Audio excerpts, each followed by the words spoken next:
the talk this morning, and I decided after a lot of consideration, I was told to give a talk on the 5 hindrances. It's being serious, no one's smiling now. Is that boring talk? No? Who thinks who thinks I should talk on the 5 hindrances? Who thinks I shouldn't? If you shouldn't, then put your fingers in your ears. Okay, 5 hindrances.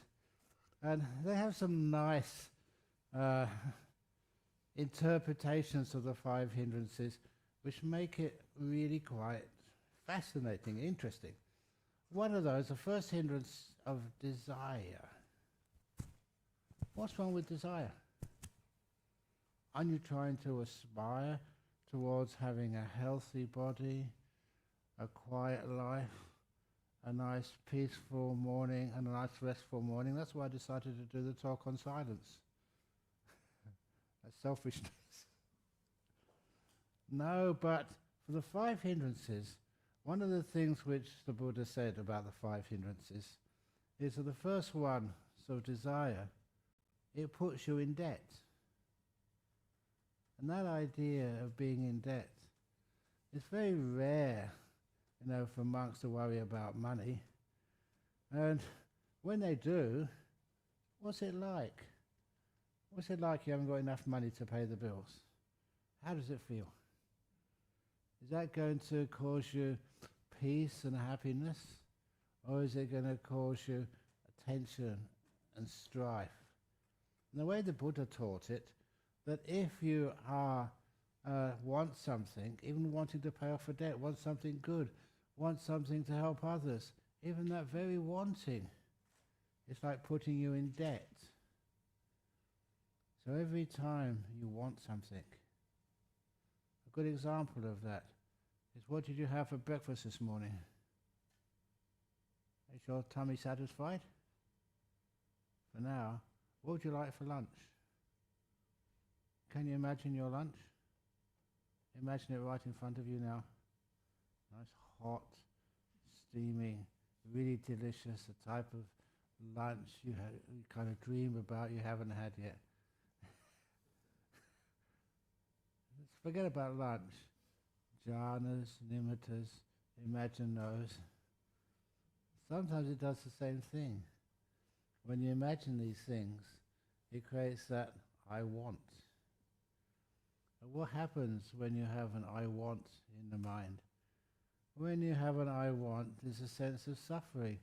You're separated from where you want to be. You haven't got what you need, what you want. And that is a suffering.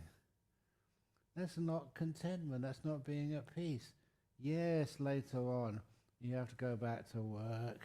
You have to go and deal with bosses, with wives and husbands, with snowballs. Or whatever. But right now, it's wonderful. You have so many opportunities, moments of peace. Moments when you don't really need anything. Yeah, if you have these other things, your favorite food, or a comfortable bed, or a room which doesn't stink. I know what's going on in this this place, I am told. And if you have an internet which always works, and you don't get any complaints from those on the live stream, they're all very happy and peaceful, would that be what you would like? Does it ever happen? Really? Why? It must be good. Sometimes I think it's not really useful being perfect. It's nice when people have the opportunity to complain. It shows that you're reflecting what life is like. Life never goes perfect, but sometimes goes good enough. It was a cold night last night, and this morning just seeing the frost on the grass, seeing the frost on the cars. That's the first time I've seen frost in so many years. And it was like, I was nostalgic for it. Is this real frost? Or was people just doing this to make me feel happy? enjoyed it, looking at the frost. And even this, when I went out to the car just before you came out, I was walking in the frosty grass. No, not barefoot. I don't have any shoes on, or socks. You know that it's kind of weird. And you've seen me so many times. You don't wear socks. And once over in South Korea, when I was going on some sort of Buddhist event there, part of that event, they wanted us to, up in the mountains, on the top level, just underneath just above the ski resort, they wanted to have this Buddhist walk. And so they had two monks who was going to kind of, initiate this walk. And so it was on national TV.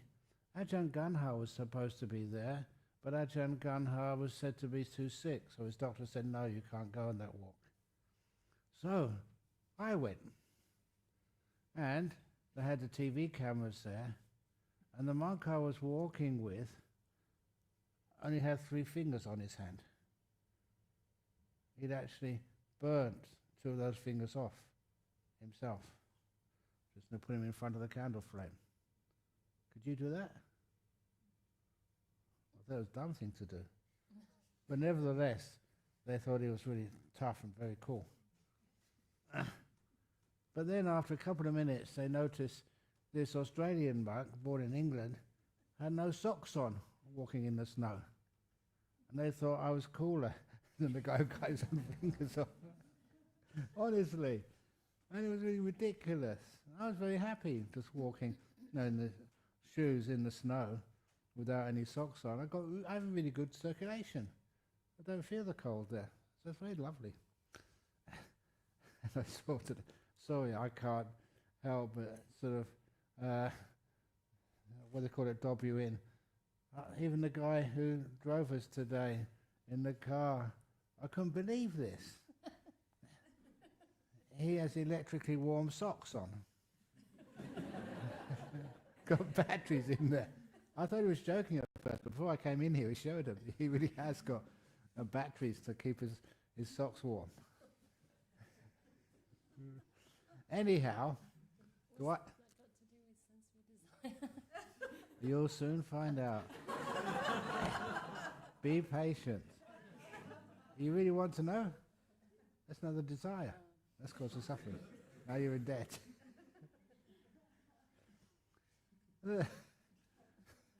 There's sometimes, you wonder, is that going to make you happy? Is it?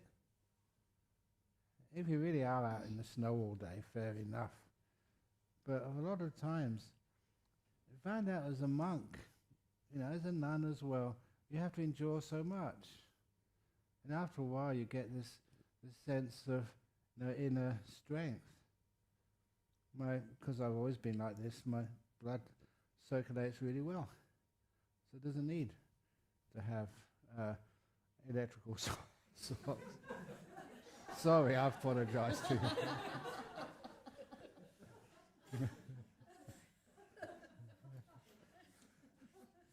You might not be getting any more lifts, Ajahn. Oh yeah, I know. It's okay, walking is good for you. You can walk in the snow. No, okay.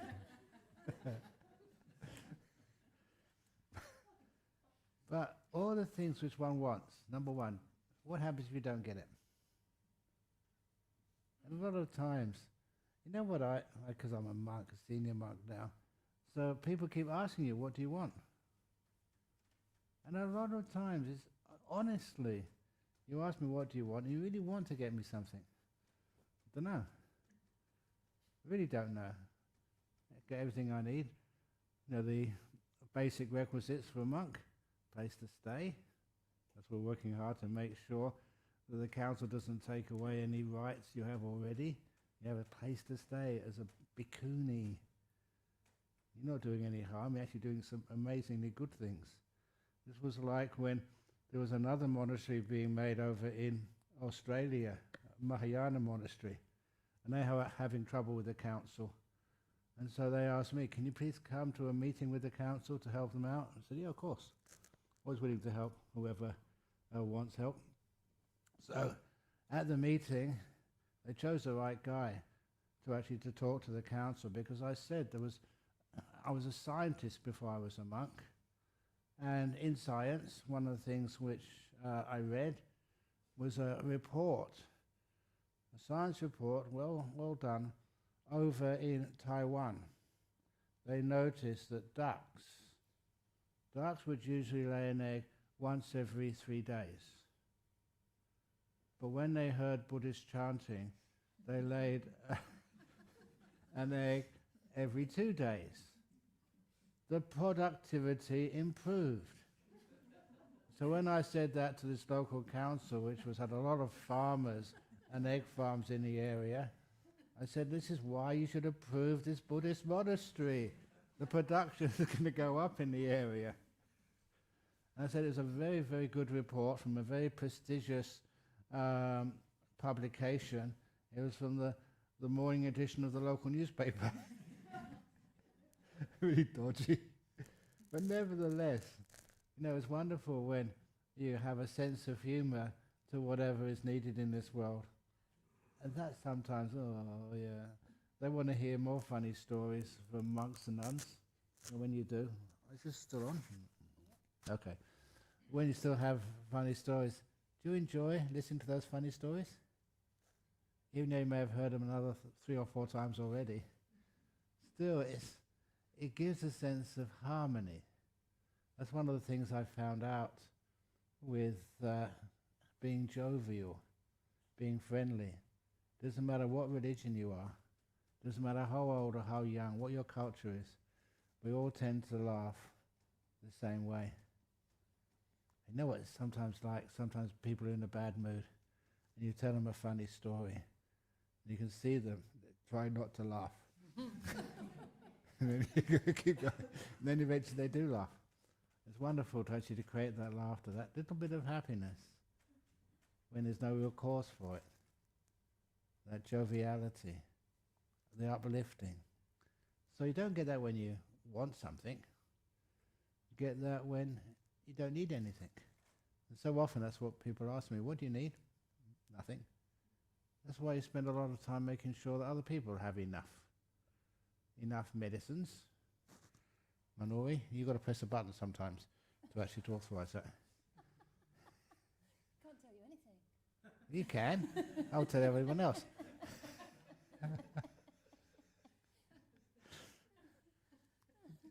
Don't you find it wonderful when people care for you and they make sure you get what you need, not what you want, what you need. That's why it's medicines. Of course you need medicines. That's also why as monks we call food medicines. We do. Especially baked beans. Oh, baked beans, yeah.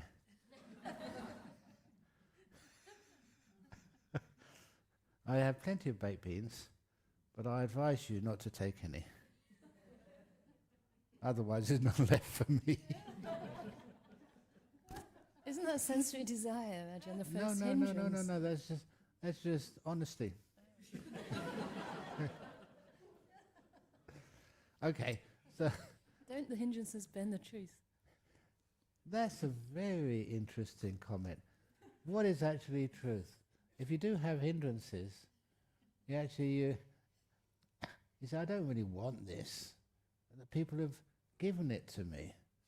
So I've got to cherish their wonderful desires, their wonderful generosity. And it's not up to me to say no when you go to so much trouble to get some baked beans for me. I can't say no to that, can I, Alina? No, you did. I agree with you.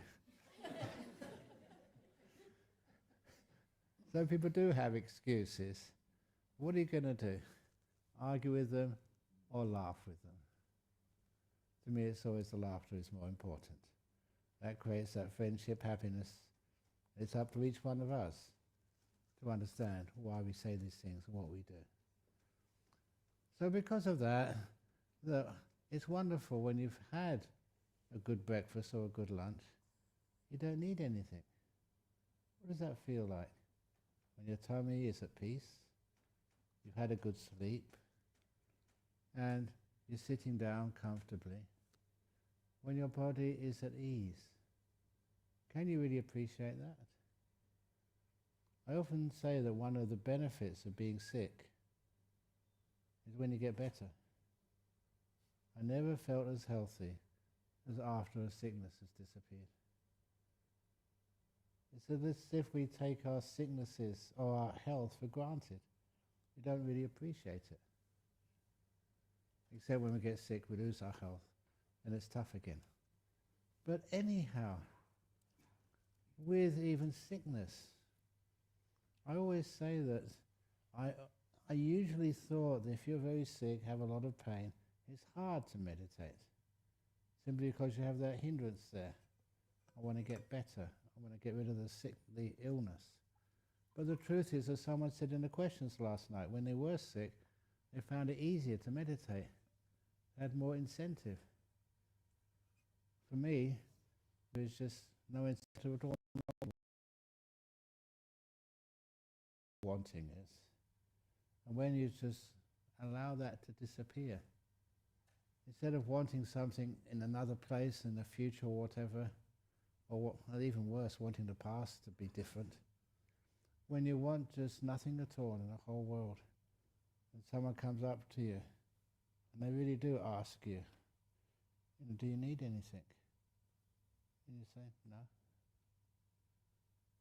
That was one of the reasons why I know that Ajahn Canda was discussing this with me a day or two ago.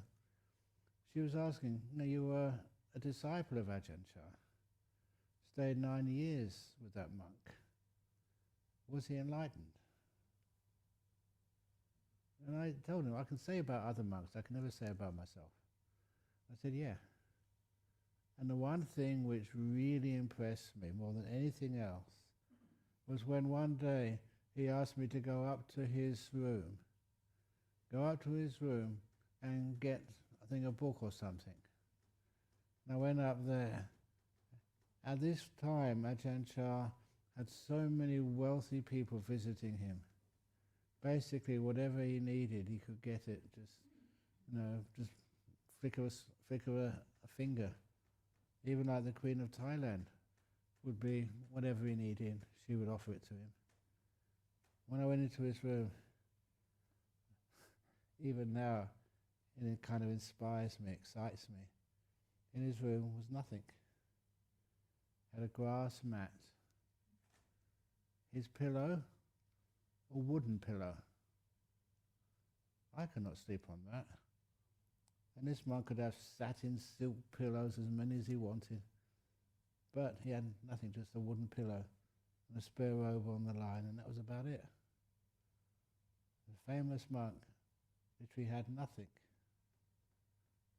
When a person respects nothing, when he worships nothing. I love that word, nothing. Sometimes when we have I always try to be respectful of people with other faiths, but sometimes people, they start talking to you, and when they think they've softened you up, then they want to convert you. They say, nothing is better than God. I said, yeah, it's true. I agree with that. Nothing is far, far deeper. Then I end up imitating them. That's not what I meant, Ajahn Brahm. Yeah, I know, but that's what I mean.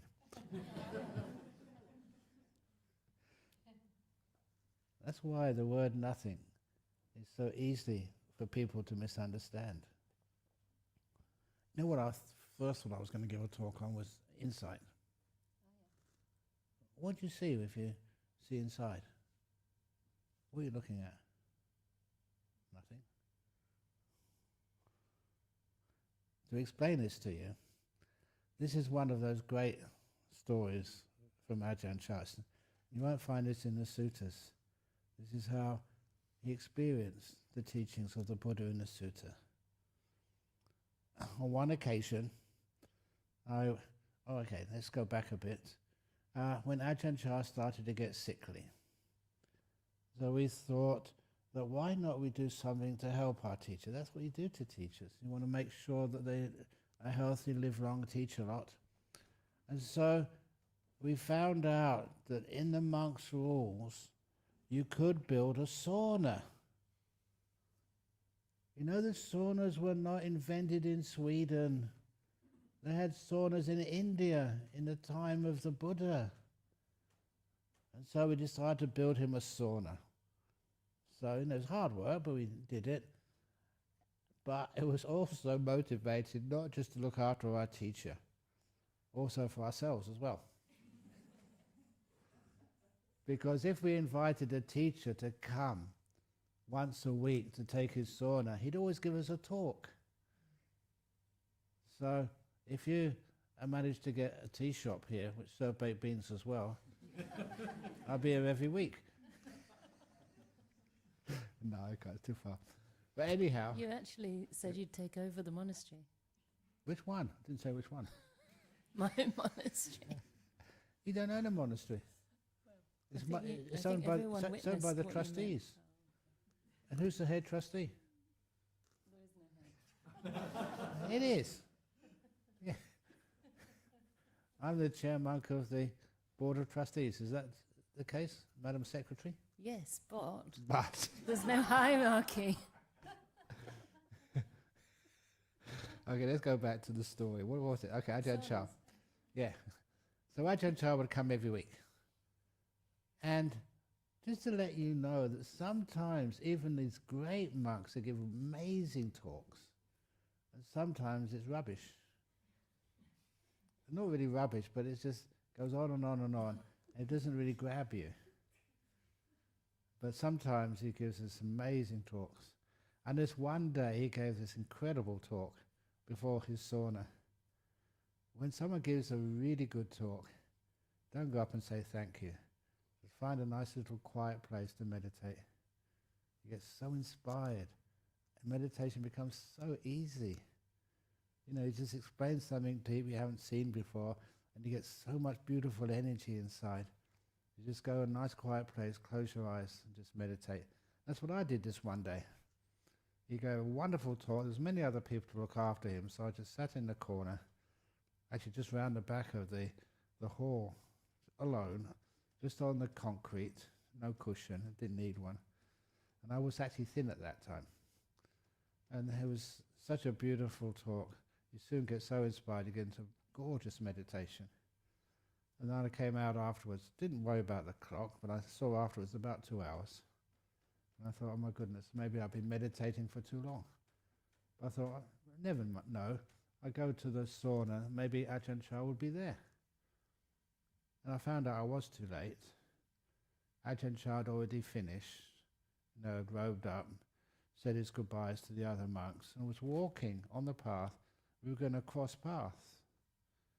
And so as he came close, I went to one side and just out of respect, put my hands up in respect. And then Ajahn Chah stopped. I don't mind saying this, but then he looked at me to read my mind. It was one of the weirdest experiences. All I can say is you felt him inside your mind, having a look around. That's a perception which was very clear. And then I wasn't at all afraid. I didn't worry about anything, because for once my mind was worth reading. That's why if any of you are afraid that I might read your mind, don't worry. I've read too many pulp novels in my life. I'm not going to read. So honestly, do you think your mind would be interesting to read? Oh, not again. Same old rubbish. It's true, you know. So anyway, you put him inside the mind. And I was very happy. Have a look around. You know, if you've got like a new house, you just tidied things up. Yeah, come inside, have a look. And when he felt him exiting, then he looked at me, really kind of not fiercely, but a lot of energy. And then he said, Brahma Wangsa. He was asking me a question. He'd obviously seen I had a very beautiful meditation. No hindrances were left there at all for a while. And he asked me, why? That was a question he asked in Thai. It was Tamai, but very fierce. He was really trying to just add that last little piece to get me fully enlightened. So his meaning was very, very clear. Why? You know what I answered? I don't know. I just had a nice meditation, but I was still pretty stupid. That was my response. A very stupid response. And you know what an Ajahn Chah would do if you made a stupid response like that? He would never scold you, never get angry. He'd just laugh. He thought it was very, very funny that all these highly educated young men were so dumb. The next thing he did was even better. He looked at me and he said, Brahmawangsa, if anybody asks you that question again, the answer is this.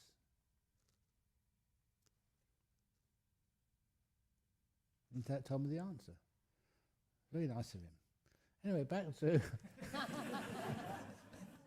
You can see wanting right now. That verse was right in front of you. If they ask you that question again, the answer is, there's nothing. There's nothing. For the recording, in Thai, Mai Mi Arai. There's nothing. And he looked at me, obviously with a huge amount of compassion. Do you understand? And I said, yes. He looked at me and said, no you don't. And he walked away from being in one moment being very elevated. You're right down. It was a beautiful encounter. That's how an enlightened person wanted to try and enlighten me. I'm trying to enlighten you. Why? There's nothing. Do you understand? Could you, honest? But that's that's how insight works. If you want something, you're blocking it. But it's a big barrier in front of you. It's nice just to be so open. I really mean open. You don't need anything in the whole world, just to be here. Be fully aware of what's happening right now. And just let your insight and understanding, sometimes say intuition. That intuition is just like a summary of many of your experiences, all condensed into a feeling of what the answer should be. There's nothing. You've all heard about anatta, non-self. That's what it means. There's nothing. I like that idea of there's nothing. A lot of times, because even as a scientist, that's proved again and again and again and again and again and again. There's nothing. Even what you're sitting on right now, what are you sitting on? Nothing. What do you own? Nothing. What do you control? Nothing. It's wonderful, like being a monastic, when you know you don't own anything. You don't control anything. So because of that, you realize how truthful that is. Emptiness, nothingness. So anyway, so the wanting is trying to create something out of nothing.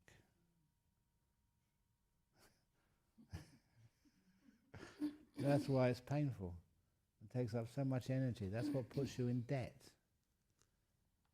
And when you realize you haven't got anything anyway, much more fun.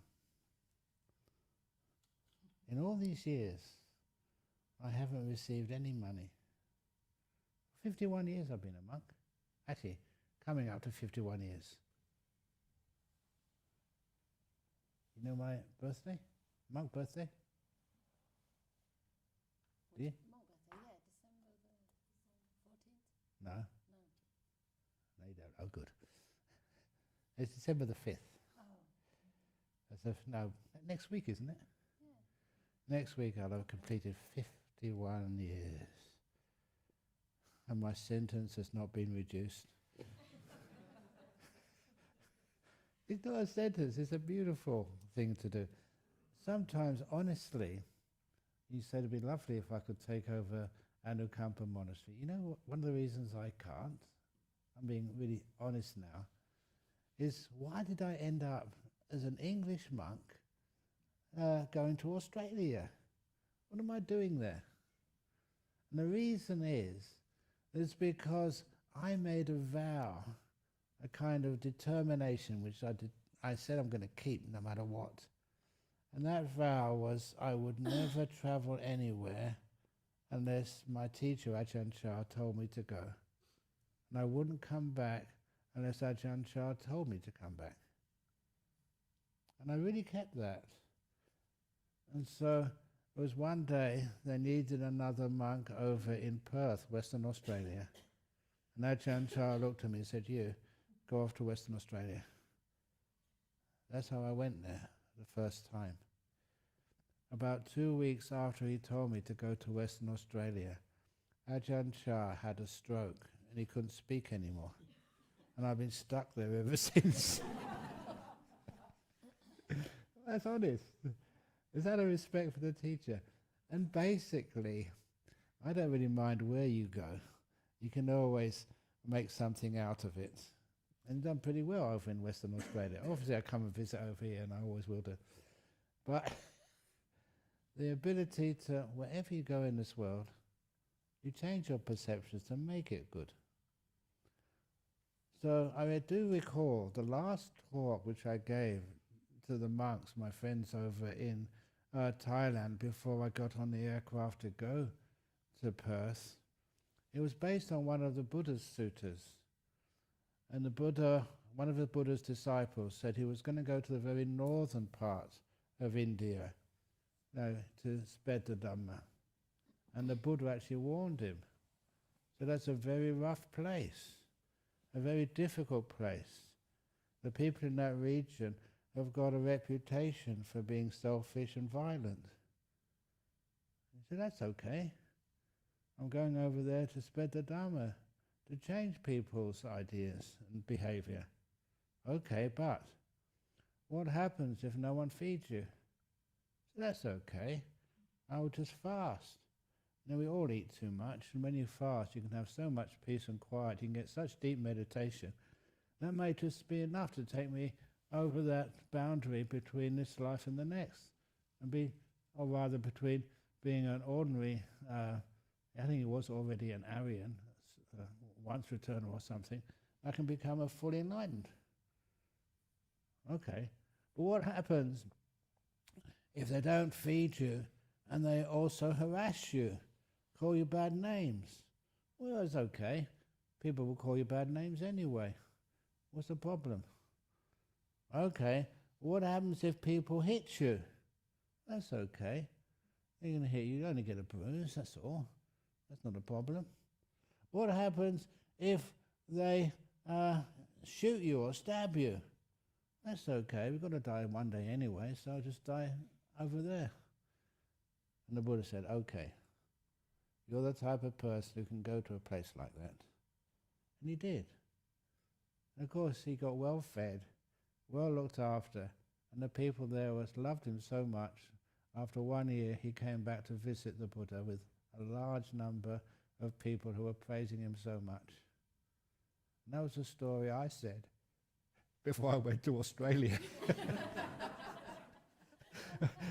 What happens if the Australians don't feed you? What if they hit you? They say bad things about you. You know, sometimes they do.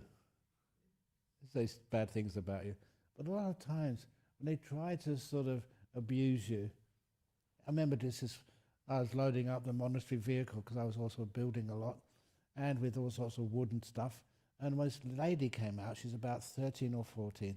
I love these 13 or 14-year-olds because they're cheeky, but they don't really know how to be cheeky properly. And she put her hands on her hip and looked at me. And she said, "That's sick." That's sick. You're dressed like a girl. There's some truth to that. That's why I always have difficulty when you go to public toilets. In countries where I don't know the language, sometimes you have to look on the sign on the outside to know which toilet to go into. And sometimes, being a monk,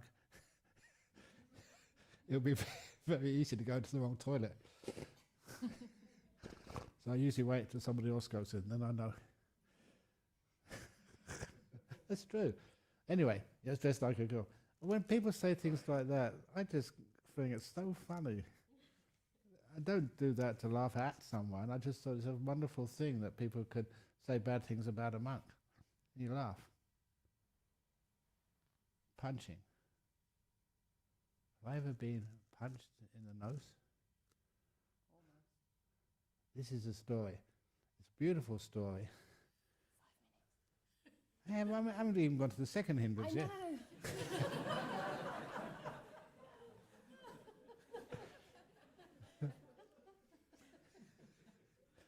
So I was organising a big event over in Perth. Just like, you organise things. When you organise things, do things always go to plan? Never, yeah, exactly. So we were getting the governor of Western Australia come to our event. We couldn't believe it. It was something out of the world. Sir Gordon Reed. A wonderful man. And so I had to organise the chairs, the marquees and all that sort of stuff. And when they came, I was busy helping somebody else. So when they actually left the marquees and the marquees were so filthy. Like they'd been out in the desert somewhere. And the chairs were filthy. We had 10 chairs for the VIPs. And not one of those chairs, and I'm being serious here, not one of those chairs had the legs the same length. They rocked. Even Ajahn Sumedho came for that one. Oh. Yeah. So you couldn't have... Sorry? Back in the day. So you couldn't have VIPs sitting on chairs which rocked. What type of... we know we liked, many of us in our early days like rock and roll, but this is not what we mean. If the governor of the state falls off, oh my goodness.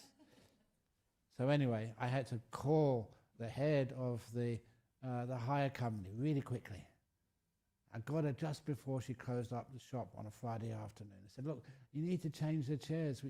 These are none of them. You can come check for yourself. I'm not lying, I'm a monk. None of those chairs have the legs the same length. We got the governor coming tomorrow. We need to be changed." And she said, "Oh, okay, I understand. We'll get the guys to come and change your chairs." I felt relieved. Well, actually, how it works in a place like Perth, once people stop work, they don't go home. They go to the pub and start their weekend drinking. And this lady, the boss, went into the pub. "Guys, the Buddhists need some new chairs."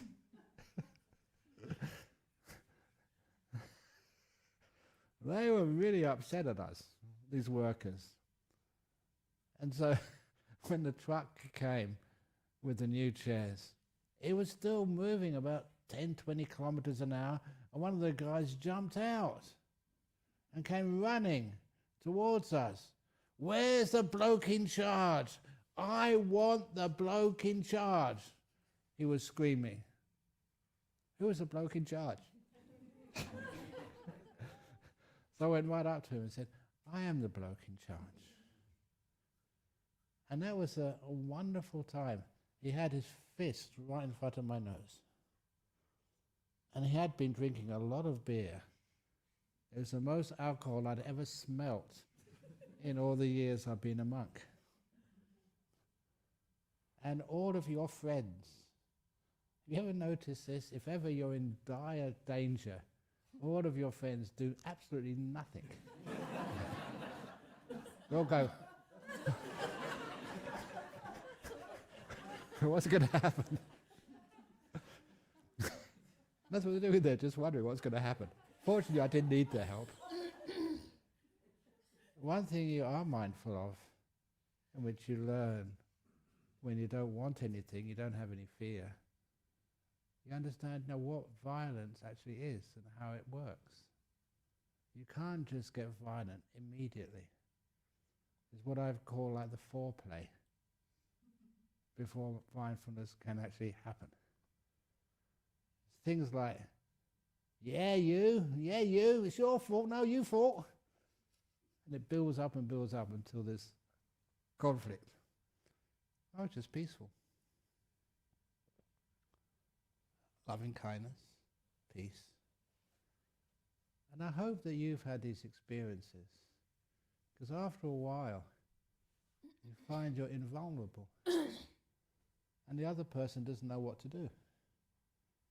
I'm not playing by the rules of conflict, where I defend myself, they defend us, we blame each other, and it gets more and more violent.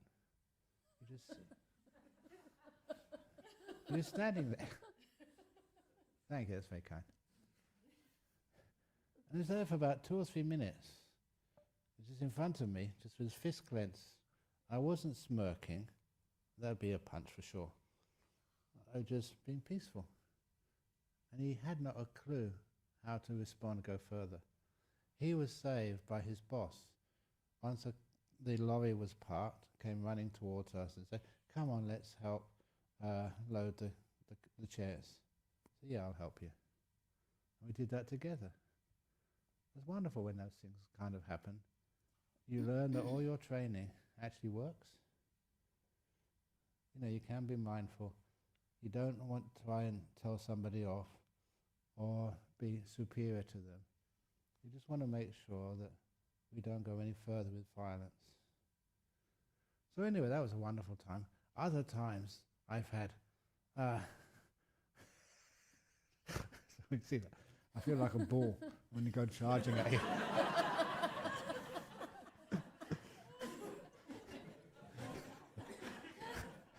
One of the other times...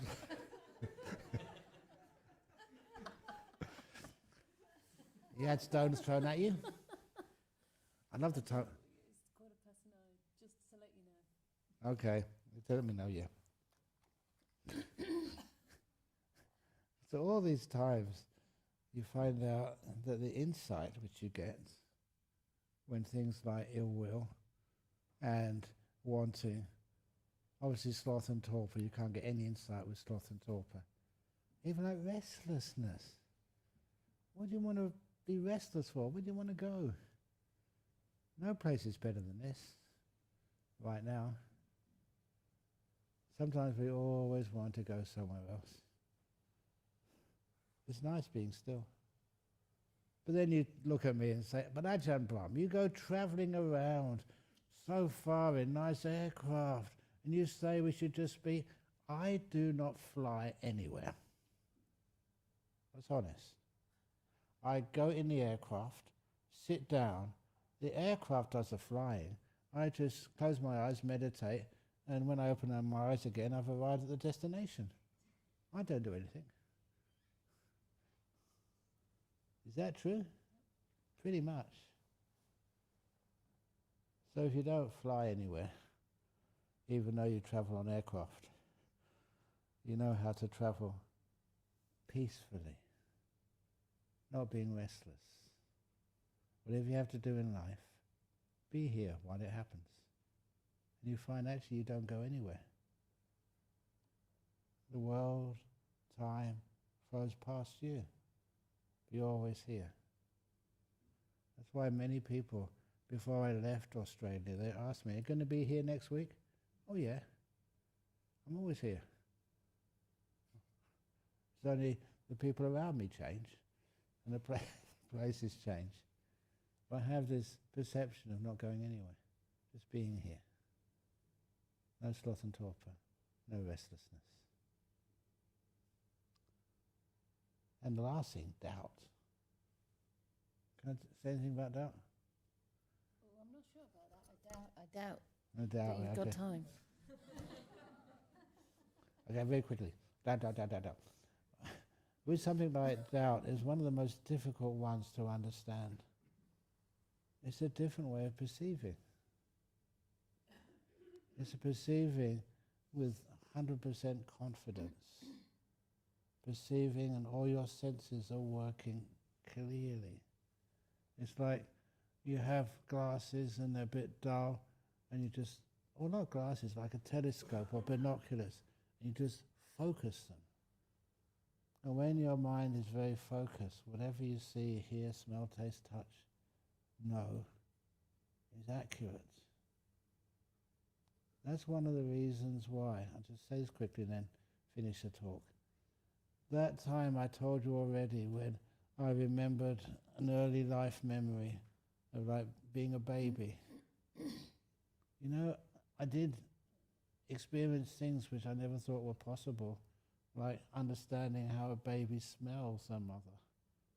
They don't look at their face. And I know that's truth. One of the reasons, because in those type of memories, it's clear. There's no doubt at all.